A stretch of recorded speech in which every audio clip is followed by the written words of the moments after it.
There we go. Vic, can you speak to the long gun registry, military spending, and the overseas missions in relation to our peacekeeping mandate of past governments? Yes, I can in about half an hour or so. But, and I don't really know what the long gun registry has to do with all of those issues. The long gun registry, of course, is indicative of a government's policy that wants to be seen to be doing something but accomplishes nothing. That has been the legacy of the long gun registry. It has criminalized farmers, hunters, sportsmen and women in this riding. It has destroyed our hunting industry, and that needs to be eliminated. Our government is committed to doing that. In fact, many New Democrats indicated in Northern Ontario that they would do the same thing. When the whip came on by the party, they only allowed enough New Democrats to vote against the registry to ensure that the registry would stay in place. A majority Conservative government will eliminate the long gun registry. In respect of our armed forces, we have been very clear that if we are going to send our armed forces overseas to do the job, we will in fact supply them with the equipment that they need. Peacekeeping isn't simply walking around saying nice things about people. We often, as we learned in Rwanda and other places similar to that, that our armed forces need to be properly armed. We need to have the equipment that can move immense amounts of supplies. For example, the big transport planes that we purchased recently enabled us, instead of renting Russian planes, we could move the supplies to places like Haiti after the earthquake there.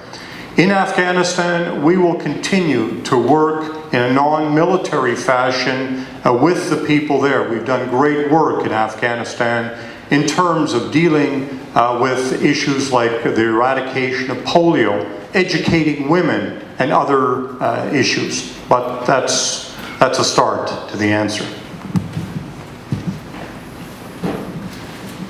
With regards to our long gun registry, I think maybe too much focus has been put on long gun registry as a ways of solving crime. I'm not convinced that it's actually done, especially for the cost that we spent on, that it's really worth that much and that effective. Because even the Auditor General says there was no measurement in place to determine whether the long gun registry is effective or not.